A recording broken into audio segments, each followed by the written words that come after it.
believe so. We are now recording. I can see my spikes. Good. Now my parking is all paid for. It looks like I've paid for 2 hours. I might have gotten the code wrong, but whatever. Okay. Let's just leave it. Yeah, it's fine. We're going to be here for 2 hours anyway. Yeah. Yeah, no, but I'm saying that I'll just stay here for 2 hours instead of going to move it again. Oh, right, okay. Hope for the best. Hope for the best. Yeah. I got a parking fine yesterday. Did you? But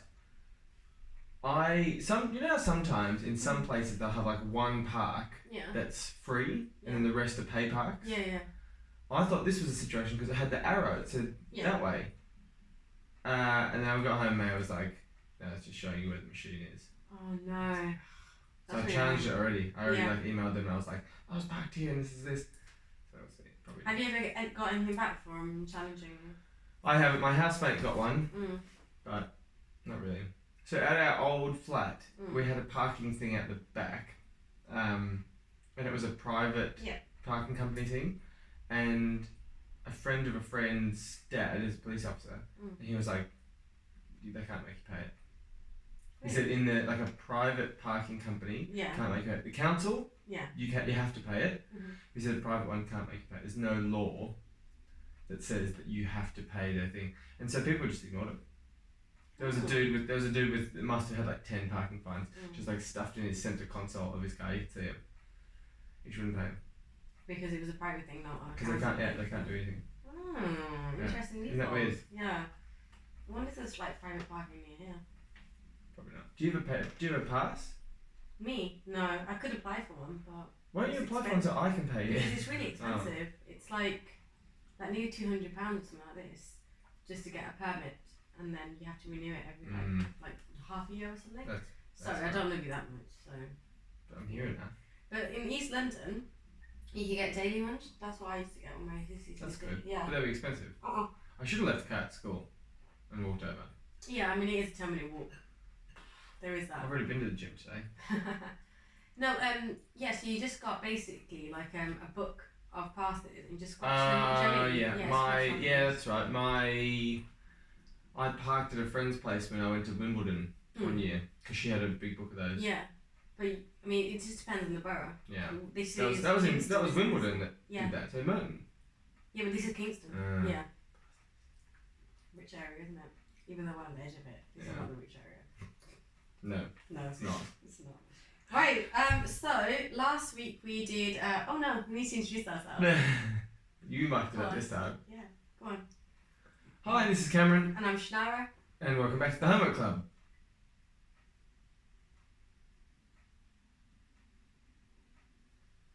Last week we started our 2-part episode about remakes. And we chose movies that we thought the remake was better. Yeah. We picked Charlie and the Chocolate Factory. Well, yeah. I was talking about last week. Last week, yeah. Okay, yeah. Sorry, I'm confused now. So last week, so we picked Scarface and we picked Ocean's 11. So the original ones, they were okay, but we thought the updated version was much better, especially when it came to Ocean's 11. Yeah, big time. A billion times. And I can't believe I hate that film that much. I know, me too. It makes me angry thinking that stupid song is still stuck in my head. I put up an Instagram picture about the old one. I was like, I don't know what to be doing. I feel dirty putting it up. And then this week we decided to pick movies that we thought the original was really good and iconic, and the new one kind of mucked it up. Yeah. Although you've got some opinions about one of them. I do have. So I picked Karate Kid. For me. For you. Yeah. And I picked Charlie and the Chocolate Factory / Willy Wonka and the Chocolate Factory for you. Yeah. So which one do you want to start with? Should we start with Karate Kid? Yeah. Okay. I'm doing the thing, aren't I? Yeah, you're doing the thing. I knew that. Yeah. So, The Karate Kid was a 1984 movie directed by... I didn't have that part in there. Directed by John G. Avildsen. Don't know him. Do you know him? No. No. He's the director of Karate Kid. No, not bad. Starring Ralph Macchio and Pat Morita, who I found out was nominated for an Oscar for this role as Mr. Miyagi, which is fair enough, I think. He's made guest appearances in many rap songs as well, Mr. Miyagi. Really? Of course he has. Like people always like go on about him, don't they? Do like Mr. Miyagi. It cost $8 million to make, and it made $90 million.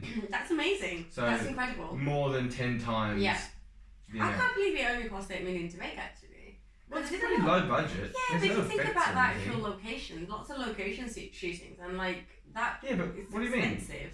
Just like literally like shooting on the streets and stuff like that. Stuff like that, but they're not like major streets. Like you could come and shoot out in your street for nothing. No, that's expensive, and these are like To shoot here, it wouldn't be that expensive. To get filming rights for places like this, yeah, of course it is, because it's residency. Anyone can turn around and say no. Anyone. Nah. Okay. Go on then, get some permission. See how long it takes you. Yeah. No, I'm not saying how long it takes, I'm saying how much it would cost. Okay. To shoot in New Malden Street. I don't know, I just thought that $8 million, I thought a film like that would have taken just a little bit more. Do you know what I'm saying? Yeah. Yeah. And the new one, sorry, I put my notes the updated one. The updated one was directed by Harold Zwart, who I also haven't heard of. Directed the new Karate Kid, and starred Jackie Chan in the Mr. Miyagi role and Jaden Smith. Yeah. And I've got issues with that, and I'll get to that in a second. So Jaden Smith, as everyone probably knows, is a famed son of Will Smith, and famous for his dumb Jada Pinkett Smith. Yeah. So this was like his vehicle. This was what launched him. Yeah. It was produced by Will Smith and Jada Pinkett Smith.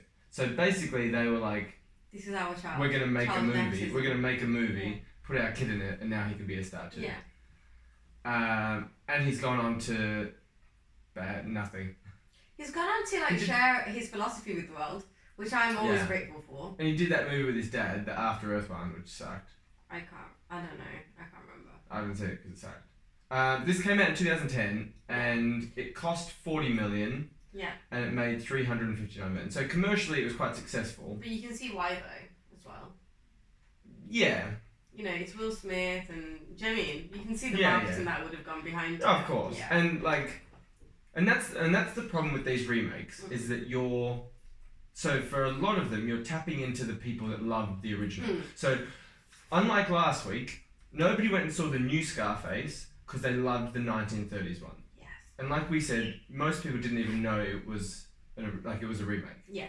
Nobody went and saw the new Ocean's 11 because the remake was so good. Where these ones, people went and saw them because the originals were so good, and they're so iconic and classic, and people, I think, hold them as like quite personal. You know, like Karate Kid, everyone has like a personal connection with. Willy Wonka, everyone has a personal connection with. And so they've used that to make these movies, and then I think they've done a shit job. I agree with you to a point. But I like the new Karate Kid. Okay. I like it. Now, I think it's an alright film. First of all. I know it's not karate. I know that. First of all. Okay, yes, go on.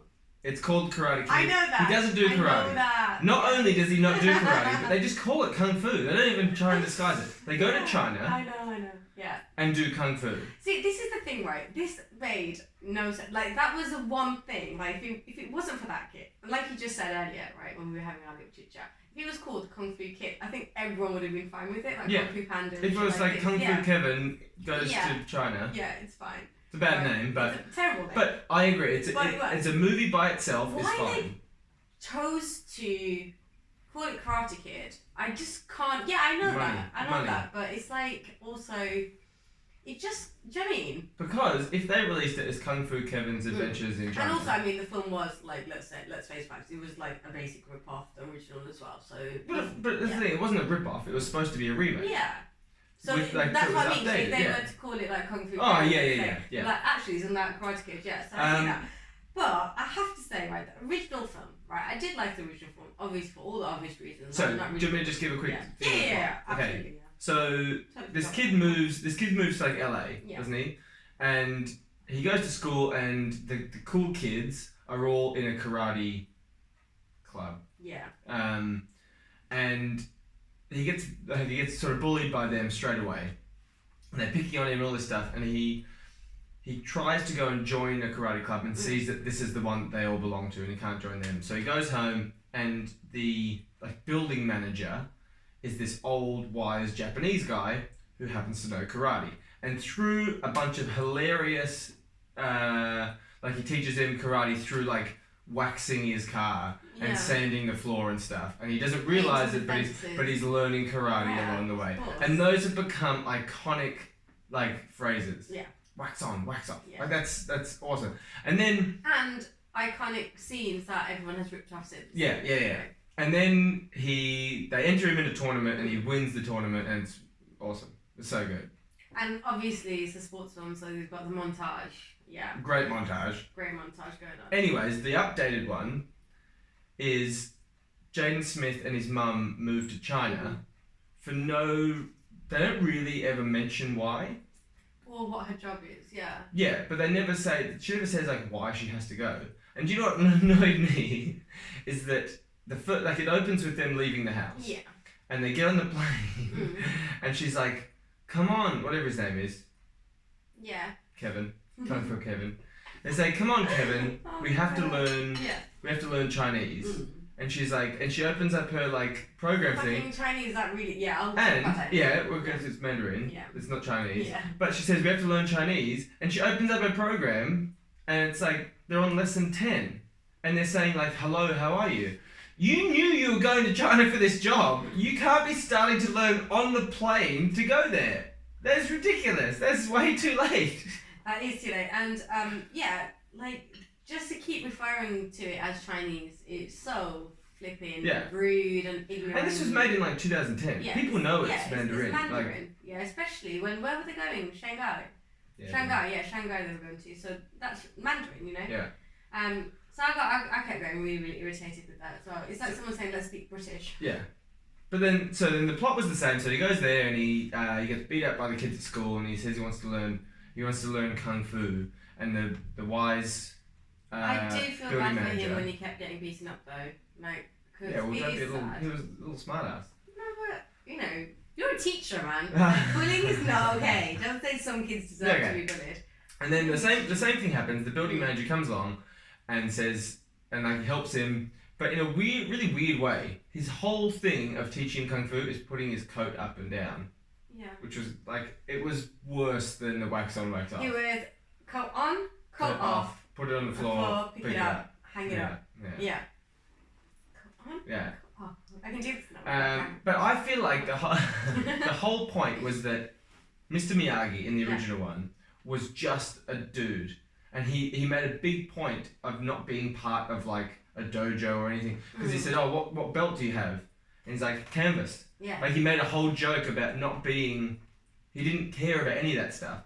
And then this one, you thought that as well with Jackie Chan. And don't get me wrong, I said this before, don't get me wrong, I love Jackie Chan. Yeah. I am Jackie Chan's #1 fan, but he was not as good as Pat Morita. He was not as good as that at that role. And it started off that he was just like fixing up his car and he's like, yeah, I'll teach you some stuff. But then they take this spiritual journey to the like temple on the mountain. And there's like the monks praying on the stones in the river and the woman doing the snake dance on the edge of a cliff. It's like, well, this takes away from the idea that he's just like an everyday dude. But he wasn't, was he, in this version? He was He was supposed to be. He said he learnt from his father. Did he? Yeah. Well, why did he go to I thought he had a guru or something. No. Right, before we go off on a further tangent, we need to remember our focuses. Yeah.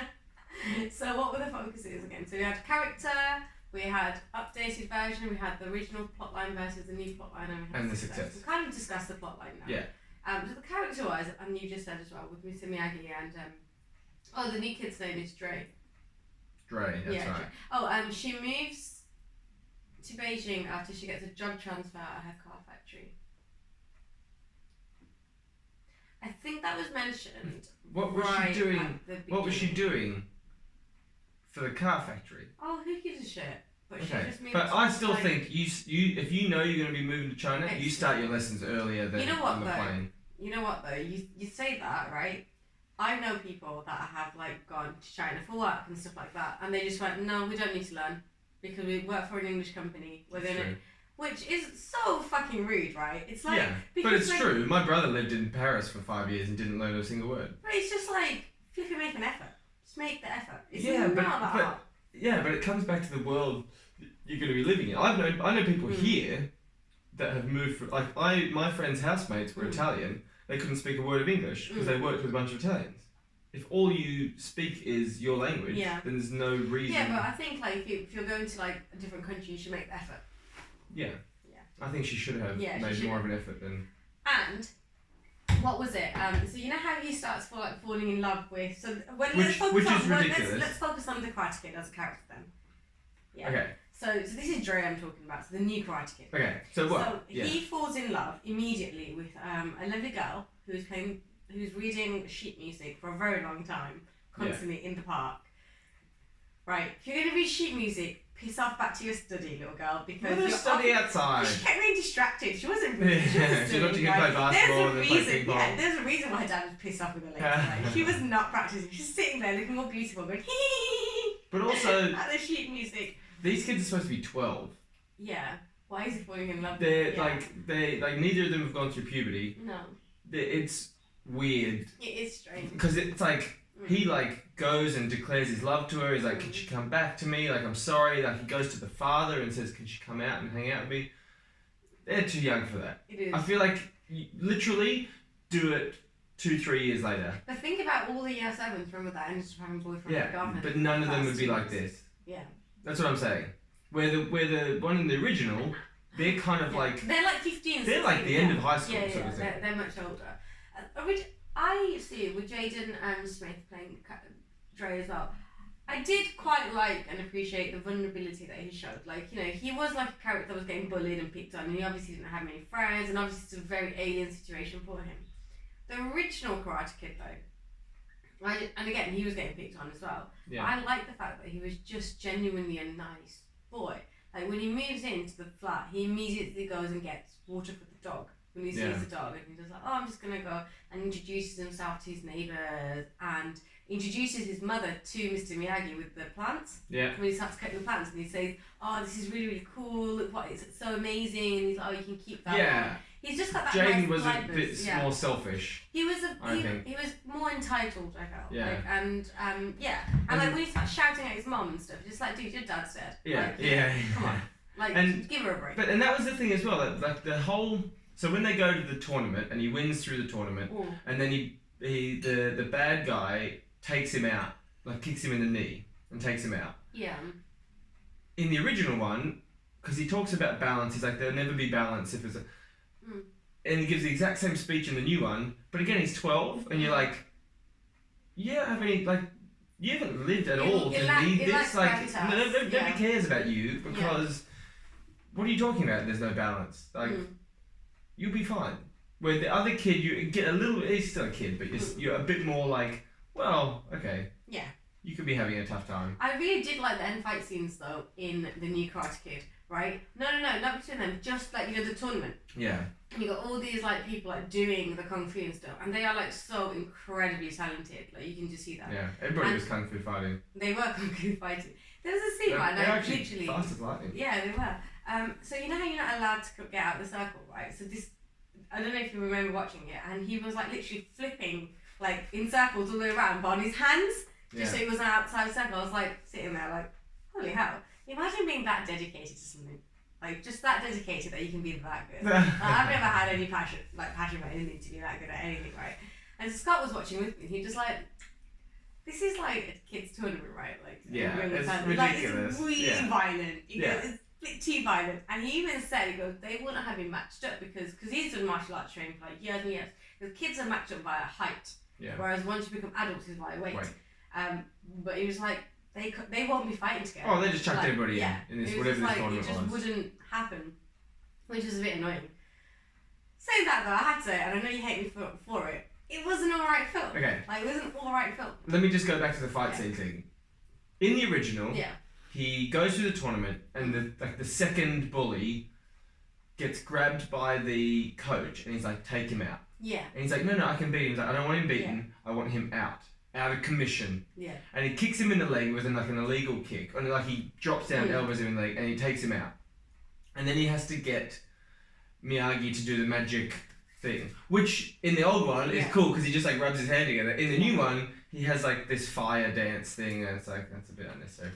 But See, this is the thing about the new one, about that thing, you know, what you're saying about the glass thing with the flame and stuff. What was that? Is that meant to be like a hot stone procedure or something? He said it was an ancient Chinese healing. Yeah, but like with the old one, you know how he just rubs his hands together. It's a little bit ridiculous, right? And you just think, oh, okay, you know, it's a last resort.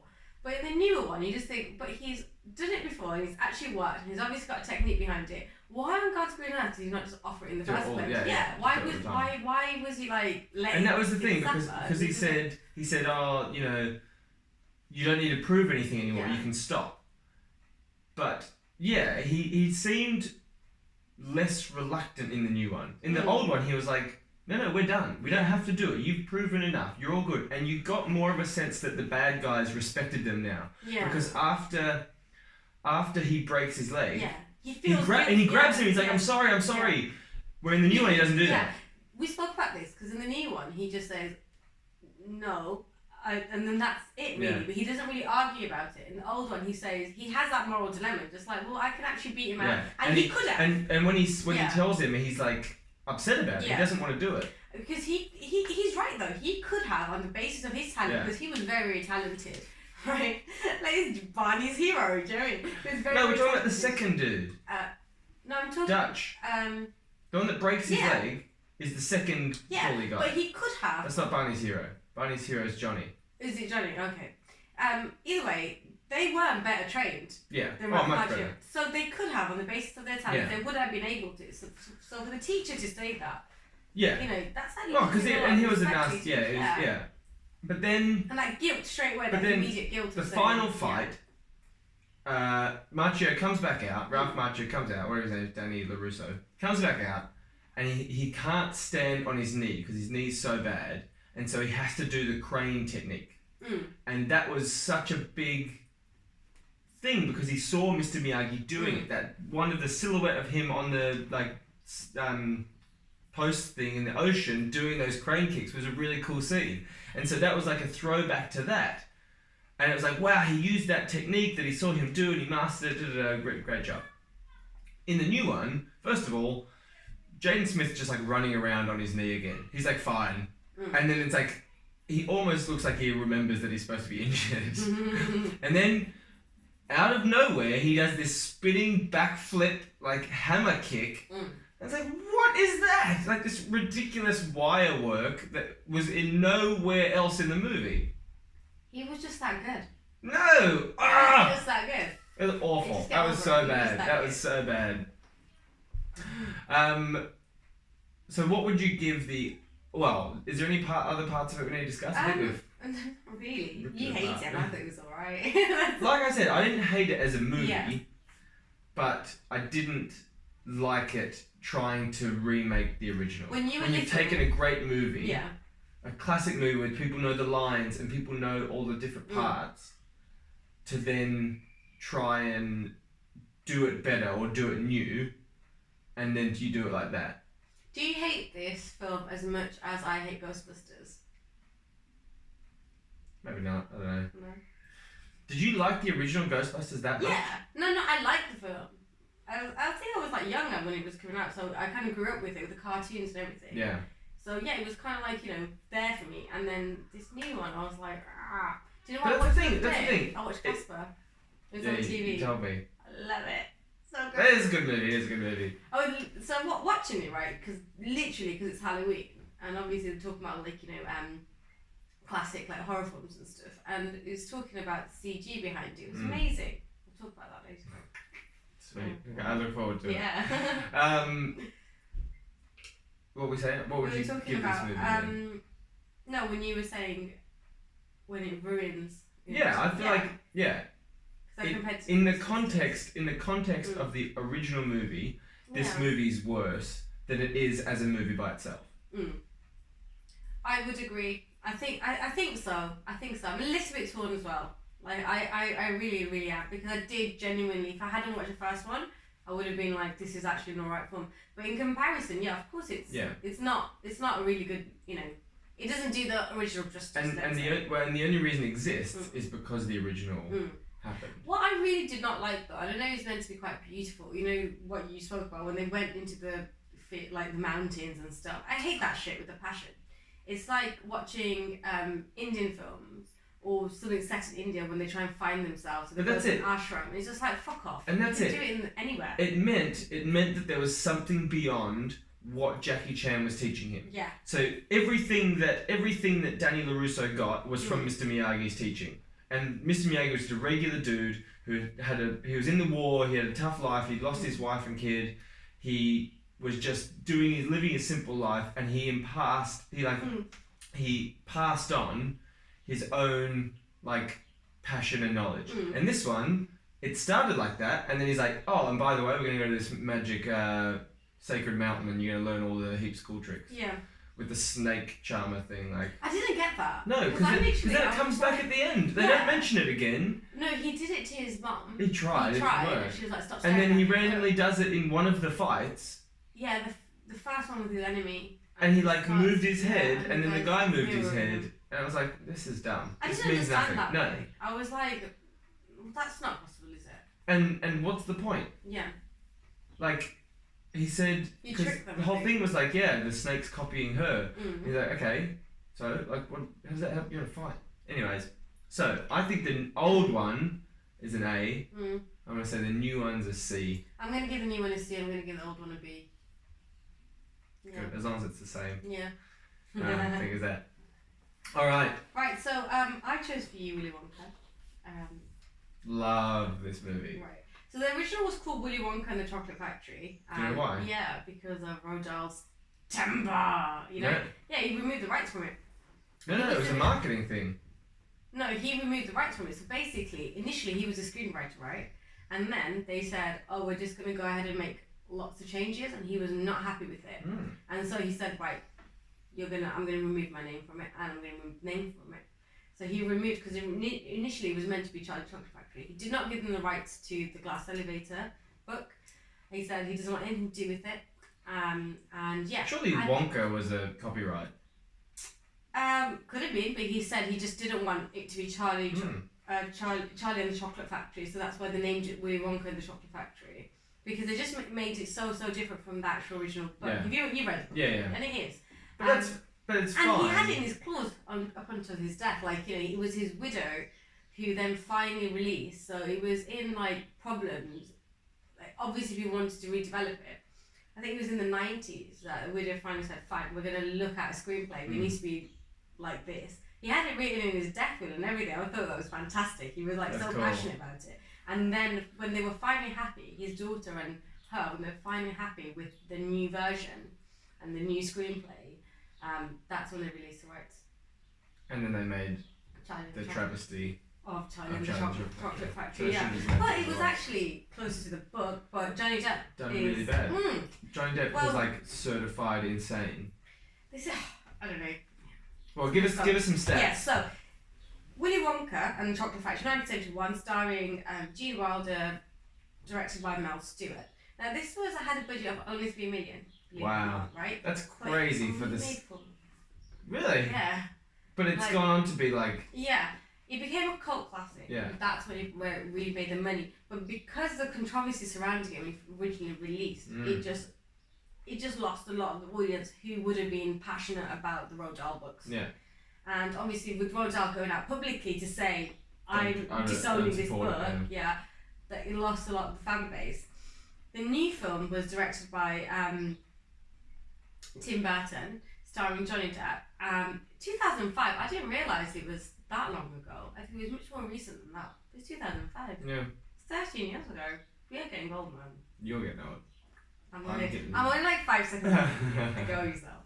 150 million budget, made 475 million, which you can understand why though, kind of. Yeah. It's Tim Burton, it's Johnny Depp. But in that's only like 1.5 times its thing. It's not like a crazy amount of money. No, it's not. But you can see why. Yeah, of course. But again, people like you would have gotten a lot of fans of the original.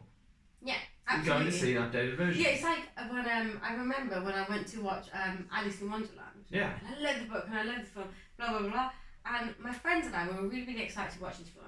And we sat there silently because we did not want to ruin it for each other, even though we hated it. Yeah. But I just got fed up. I turned around to my friend and I said, "Is it just me, or do you want to punch Anne Hathaway in the face?" And she was like, "Fucking hell, this film is shit." And that was it. That's Johnny Depp.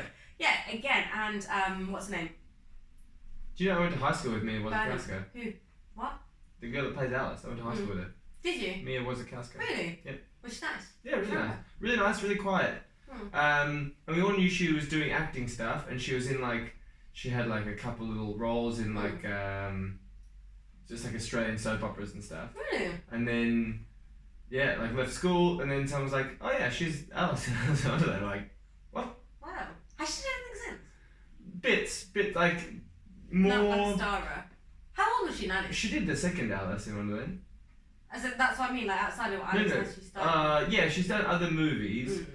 I think she kind of wanted to choose better things, and it kind of, even though she's not Hollywood A-lister, I think Alice in Wonderland gave her the freedom to be able to just be a bit more discerning and be like, I want to do stuff that has a nice story. Yeah. And it's better done. How old was she when she did Alice? Do you remember? She must have been. Was she in your early 20s? Yeah. Oh, check you out with your famous connection. Right. Should we get her on here? Yeah. Hey, yeah, do it. Well, if you're listening, Mia. She's gonna be like, "Who the fuck are you, mate?" Yeah. Oh, you're the little geek that we used to be. And you were there, no friends. So the new one, Tim Burton. Now, you and I both do not like the remake. Of course we don't, right? That's why we picked it. However, saying that, Tim Burton, you have to give it to him about his set design. He's always incredible. Always incredible. And visually, it's stunning. But I feel that's where it stops. Yeah. And I feel that way about a lot of his films. The concept's amazing and it looks incredible, and and that's it really.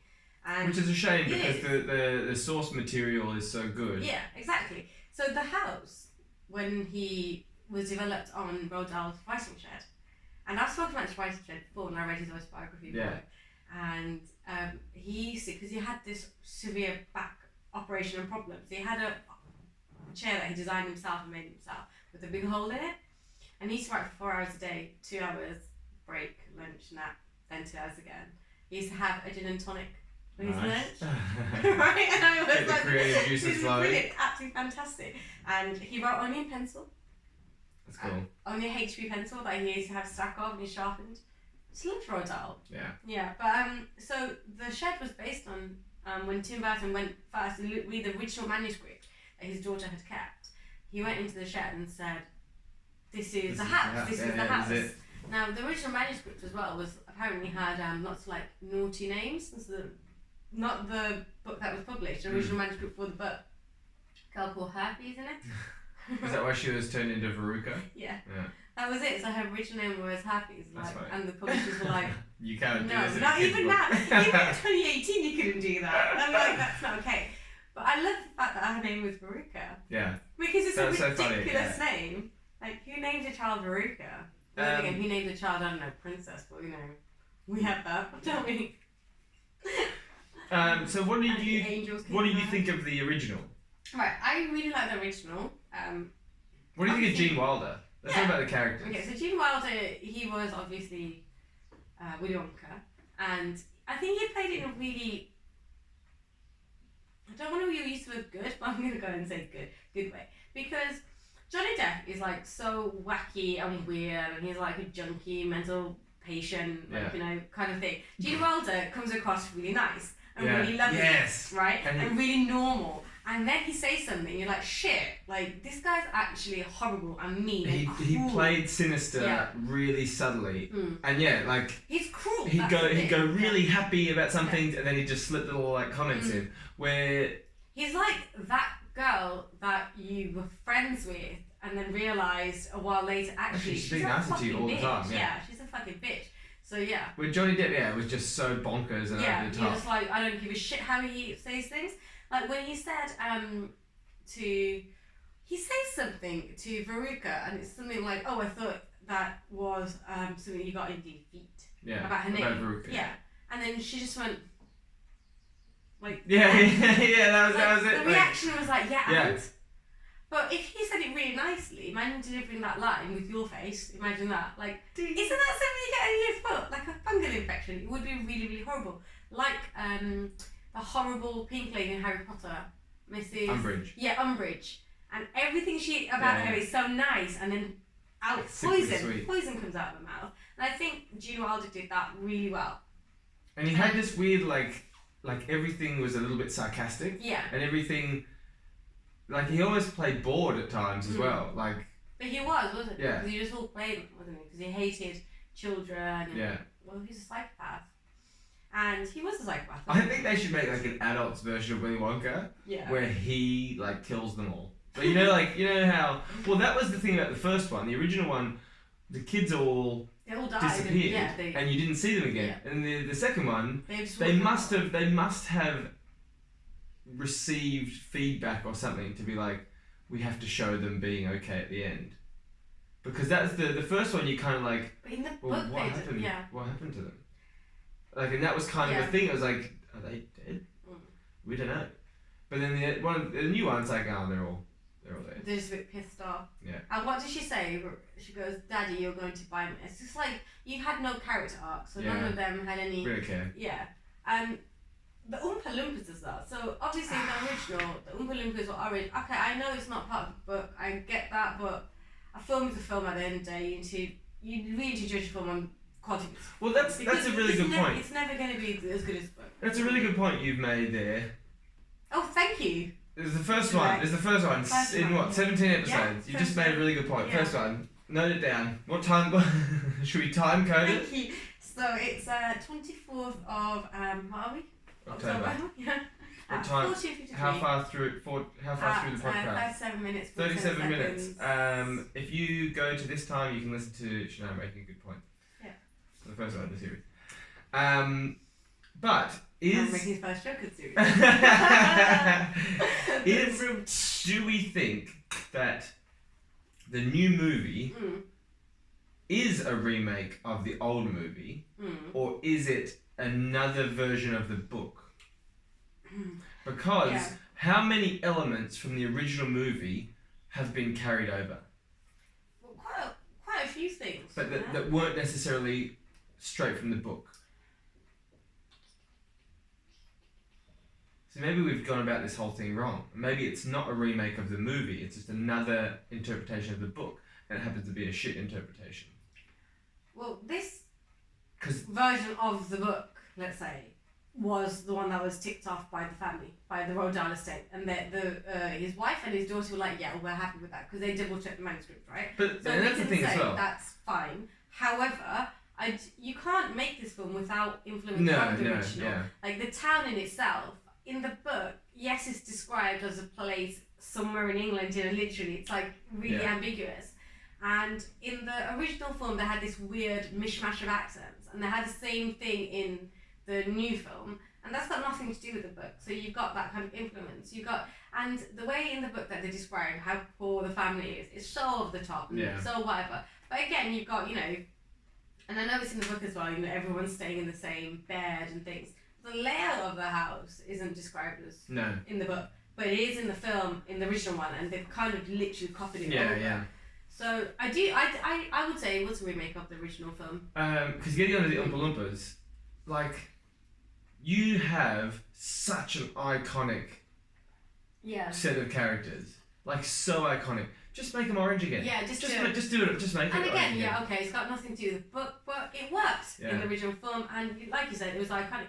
And obviously, the reason they made them orange in the film in the first place was, time before CG, they wanted everyone to look the same. Yeah. That was the point. But man. I get it that it's true to the book, but it looks weird. It's an old man's face, and the new one. Yeah. When they're all together, I was like, it looked terrible. It looked really bad. Because it's there's no illusion for even 1 second that there's a whole group of these people. It is because the CG is so obvious. I think it's not necessarily really well done. It looked like this really weird music video that I saw a while ago, right? And I'm just trying to remember. Sorry, I'm just trying to remember what it was, but it was just literally like the same thing, like kind of like brought out. So you know when you play Solitaire and you win the cards, things, it looked like that. Yeah, I agree. But with like a face on. And it looked weird. so obvious that you were never under the illusion that there was 100 of these little men. That you were just like, they're all just the copies of them.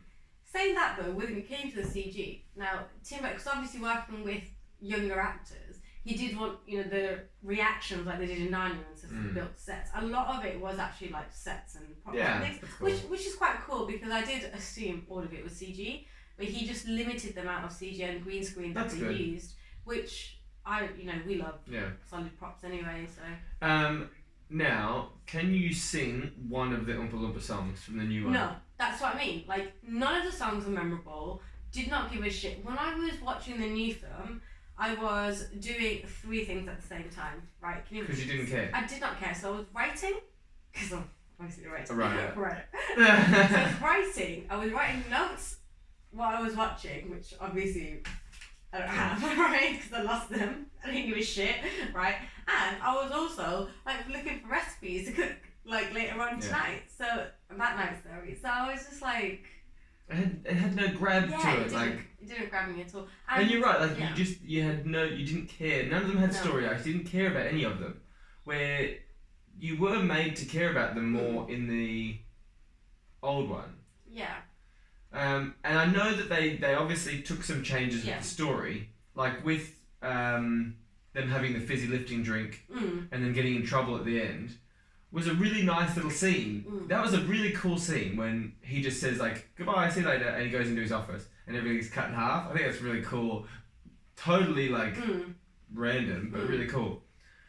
The additions in story that the new one did with like his dad and like because his dad was a dentist and that was supposed to be a whole thing and he went to find his dad in the weird so like that was house. in the book and I think that's the reason why they kept it. You know what, I just realised when you're saying that we haven't actually spoken about plot line. Like the actual story line. Do you want to give us a little about trying to yeah, so it's about this mad chocolatier called Willy Wonka who has a huge chocolate factory. And he says he's put some golden tickets into the it's been closed for like ever. Yeah, forever. He's developed the new like ultimate chocolate bar. It's been closed for ages. So golden tickets will get access into the new factory and there's a secret prize. And everywhere. Now, poor little Charlie's really unimaginably poor. Dad gets him a chocolate bar for his birthday. There isn't a golden ticket inside, but he shares his chocolate anyway. Because he's such a good boy. Granddad gives him a coin and says, just go and buy a chocolate bar. And he does. And the golden ticket's inside. Is that right? Does he give it to him? Yeah. And then... Because in the old one, he finds the money. Yeah. Okay. On the street. Yeah. Remember that? No, can't remember that. He finds it in the gutter. Yeah, I think he does that in the new one too, doesn't he? No, new one, Granddad gives it. That's in the book as well. Gives him like a coin that he's kept. And then do you remember Slugworth was a whole thing in the old one? Because he was one of the guys trying to steal the recipes. Yes. And he came up to him and he was like, I'll give you all this money for the ticket. He considers it, and then his granddad again says, no, just have some fun. Don't think about us, because he's always thinking about them. Anyway, he goes to the chocolate factory. They meet Willy Wonka. He's a madman, and then one by one, the children start disappearing because they do naughty things. So Willy Wonka says, don't do something like don't drink from the chocolate river, and the kid falls into the river and gets sucked up the tube. How does it get fat? Well, how does it get fat? She eats the gum. Yeah, that's She eats the gum and then she turns into a blueberry. Yeah. So don't do shit. Kids do shit. They get punished. Obviously, the moral of the story is stop fucking around. Naughty, don't fuck around. Someone's telling you not to do something. Just don't fucking do it. So Roald Dahl teaching us consequences from a very young age. Now Charlie, because he's forever good, doesn't fuck around. Except in the old one, he does. The old one, because they sneak off and try some of the drink. And that's why they float up to the ceiling and they're worried they're going to get cut up by the fan and they start burping and they come down. That's the one, yeah. But, you know... In the new one, he's a saint. He doesn't do anything wrong. Because in the book as well, that's his book. So he doesn't fuck around, which means he gets rewarded. And that's the end of that, really. Dad gets a job. And then they like, he gives him the factory, which happens in the old one too. Like, that's, well... Yeah. Yeah, because he's a saint, and that's why. So that's his secret prize. That's basically the storyline of Charlie and the Chocolate Factory. I think everyone in the world knows. Everyone knows that. Yeah. But that's what I'm saying is that everybody knows, and everybody knows like certain quotes, like the snozberries taste like snozberries. Like that's not in the new. I know those things are additions, but they were so good and so funny and like. It's true though, isn't it? I think like describe the taste of a raspberry. It's like it tastes like raspberries. Do you know what I mean? Like you can't describe it. Imagine explaining that to a foreigner or trying to explain what a raspberry was. Let's say if you went to Bangladesh, they don't have raspberries there. We don't. I don't think so. Right? I don't know. I've only been there 3 times in my life. I don't fucking know. It was every. I don't know. Store in the whole country. So raspberry, like trying to explain a raspberry or like things that we have in the UK, like the berries that you probably wouldn't get there, like it would be next to impossible because you'd be like, what the fuck is that? Especially if you're licking the flavour from wallpaper. Yeah, yeah. Do you know what they're called? Tomatoes in Bangla. So I was like, what's tomato? Like tomato. And I was like, no, like what's the Bengali word, not the accented version of the word. And I thought about it. This my cousin said it. The translation is like Bideshi Bengun, which is like English aubergine. It's weird. It's weird, isn't it? Yeah.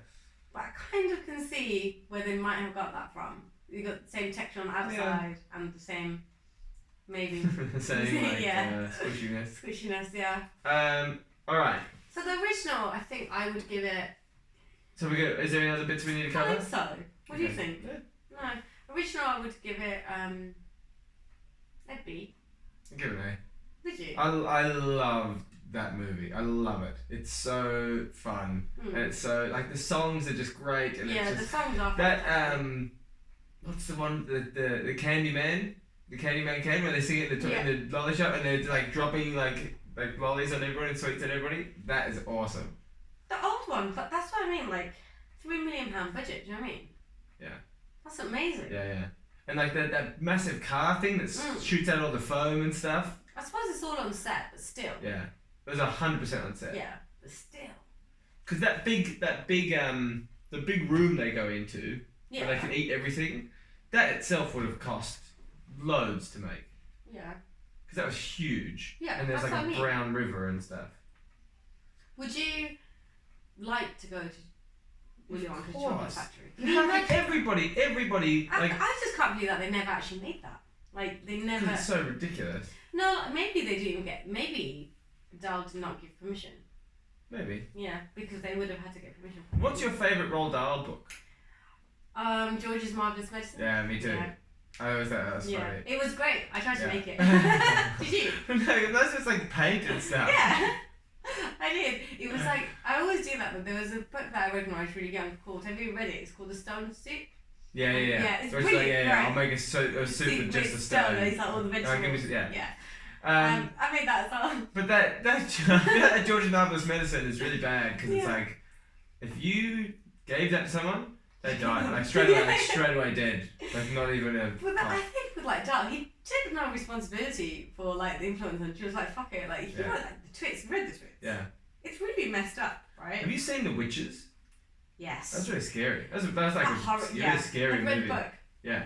Oh my god, it was like stuff of nightmares. When they're like ripping their faces off, that was like horrible. That was hardcore. Absolutely horrible. I like James and Giant Peach. And then our school did that horrible version of The Witch and they killed Roald Dahl. Oh my god, I was so embarrassed. Walked out halfway through. You left beforehand because you were in the back, weren't you? Yeah, that's okay. I was like, this is terrible. George Marvelous, George and Giant Peach. James and Giant Peach. James and Giant Peach. That was a good one. Yeah, I saw that in theatre. That was what, like a theatre, yeah, or like a cinema? Theatre. That's cool. Oh my lord, it was the first thing I ever watched in my entire life. Really? I must have been about 7 or something, right? And till this day, I remember everything about it. Right, I was blown away. Yeah. Literally sat there like this. Whoa, that fucking Peach was huge! And it was all paper mache, and obviously set design's amazing. And you've got, him all like tiny, like crawling, and then lots of puppets and all that. So I was just blown away. And I watched Borrowers in the theatre as well. Now that set design was... That's not him though, is it? No. Because I watched a film, I love the film Borrowers, it's so fun. Yeah. And then in theatre when I watched it again, I was like, bloody hell, I had like, the thread needle, right? And it was like huge, and so you can just see, a safety pin was like all the way across the set. BFG in theatre, fantastic. Cool. They used dolls. Did you see the new one of that? No. Did I? No, I heard it was. I heard it was pretty good, really but I just never sort of. I just kind of didn't want to watch it and sit like in a pure animation. I preferred human face to be. Fantastic Mr. Fox was a good movie. They did a really good job of that. Stop motion. George Clooney was really funny. Yeah, stop motion was brilliant. I love Fantastic Mr. Fox. And Matilda. Yeah. Matilda was really good. I've never read Matilda. You've seen the movie though? Yeah. It's such a good movie. It's brilliant. Yeah. You know that song? When she away. Every time I hear it, I think of pancakes. And roller skating in the living room. Nope, just pancakes. That's what I think of. Pancakes. And when I'm older and an actual grown up, I'm gonna have a chocolate box. With like fancy. Yeah, I'm gonna have like fancy. I'm not really into chocolates. It'll last forever, right? I'm not gonna tell Scott. He's gonna slap me in his face. I'm gonna have like fancy little. When you come round to my mansion, I'm gonna have. Right, you'll have like the one from my mansion next door. 5 years of pure chocolate. Yes, honey. Saying that though, how quick was that adoption? Yeah, they just like signed the paper and it was like done. Yeah, done. All right.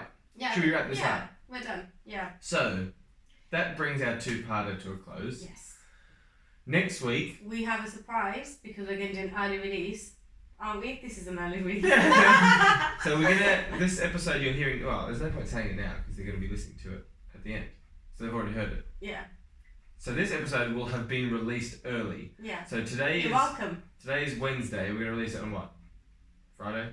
Yeah. And then we're going to release another one at the regular time of Sunday/Monday. Because of the time of year it is. Ooh. So. Old Hallows Eve. Ooh. So. That was really good. No, bad. I sounded like an actual ghost. Ooh.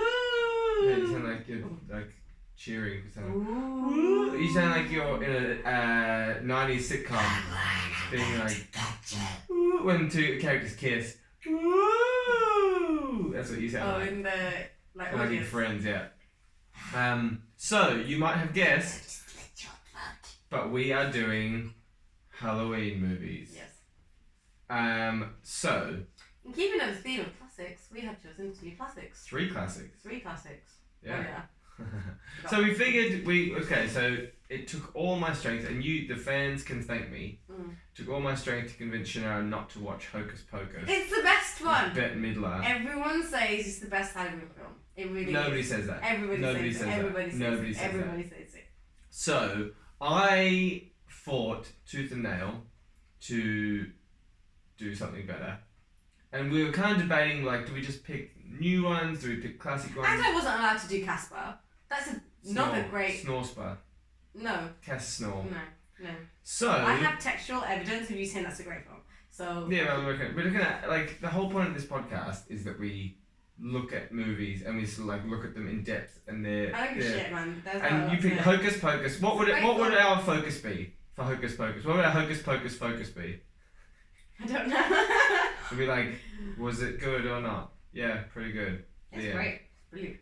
Anyway, go on. So we decided to watch some scary films. Scary movies, but like that kind of started a whole genre. So we picked 3 movies. We picked Nightmare on Elm Street, Halloween, and Friday the 13th. Yes. And I really liked the idea of these 3 movies because you get 3 sort of heavyweights in the scary movie monster category. You get Freddy Krueger, Jason Voorhees, and Michael Myers. Yes. Which are like, and I think trio. When we talked about this, the trio, we talked about this. The reason that Batman has been remade so many times is because the character it's a good idea for a character, and so I think the same argument can be made of these characters because the new Halloween movies just come out. Good reviews so far. Yeah, a lot of people are like, that's actually a good film, which I'm quite surprised by. So, yeah, and we can talk about this a bit more in the next episode, but it's like ignored a whole bunch of the other ones. So there are something like 11 Friday the 13th movies. There's like 6 Freddy Krueger, and this is before reboots. 4 Nightmare on Elm Streets, or no, 6 Nightmare on Elm Streets, Loads. and like 5 or 6 Halloweens.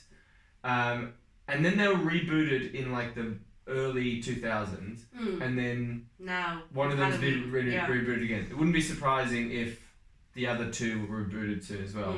And the fact that they keep remaking and rebooting them is because the characters, it's a good idea. Yeah. Conceptually, there's something intriguing about it that people are like, you know what, let's give it another go. So that's our Halloween episode that will be coming out on Monday. Yes. What are our focuses for that? I can't remember. So it was the evil monster guy. Yeah, the monster. How scary it was. Yeah. The lasting sort of legacy of them, and the best kills, deaths, / escapes. Like, you know, how they get away or how they get killed. Some of the cool like things of it. Yeah. Which I've got a lot to say about. Yeah, me too. I look forward to hearing your thoughts then. Me too. Mr. Beck. Maybe you'll make a good point. Well, I make lots of good points. Because it's been 17 episodes so far. I've got 1, you've got 0. Everything I say is a good point. Alright, like I get what you're saying. It's just like when a kid goes, I don't believe in gravity. Like, I kind of get what you're saying, but it's not true. So yeah. All my points are good points. So that wraps it up. What? Oh, please watch our movies, watch the same movies, and focus on what we're focusing on. Would you focus on the same things? Would you have picked different movies? Do you think there's another one that sort of fits in with these, like, you know, slasher theme? Slasher, but also sort of like starting out a genre sort of thing. Like, these are kind of the pillars of. I guess you could almost argue Scream nearly fits in there. Yeah, I was thinking about that. Yeah. There's loads of Screams as well. Because as well that has the character, like the ghost face character sort of thing. How many Screams? Hellraiser. How many Screams are there? 3. It's just 3. So there's more than that. Yeah, and now as well you can record yourselves, right, and send us your videos about your requests. Yes, in a few episodes' time, we're actually going to show a video. From a fan that has requested a certain. But you can do that, and we're going to do that. We're going to do those movies. So after our Halloween episode, we're going to do a fan requested episode. Yeah. So look forward to that. Yeah. Anything you want us to watch. Yeah. Maybe not porn. Let's just draw the line at porn. I kind of don't want to watch porn with you. Like, Well, we might watch it together. Yeah, but I don't want to talk about porn with you either. Like, that's like a private thing, right? That's fair. Surely. Your mum and dad are listening. Shame on you. You brought it up. Why did you say that? Because you're just like, you're disgusting. Don't know. Right. Yeah. So Instagram us, Facebook us, Twitter us, and now YouTube us. Right. It's all the same. The Homework Club Pod. And if you want to email us, old-fashioned emails, thehomeworkclubpod@gmail.com. Yes, please do. That's it, really. Okay. Later, bro. Bye. That was good ending. First time we did a good ending. Oh.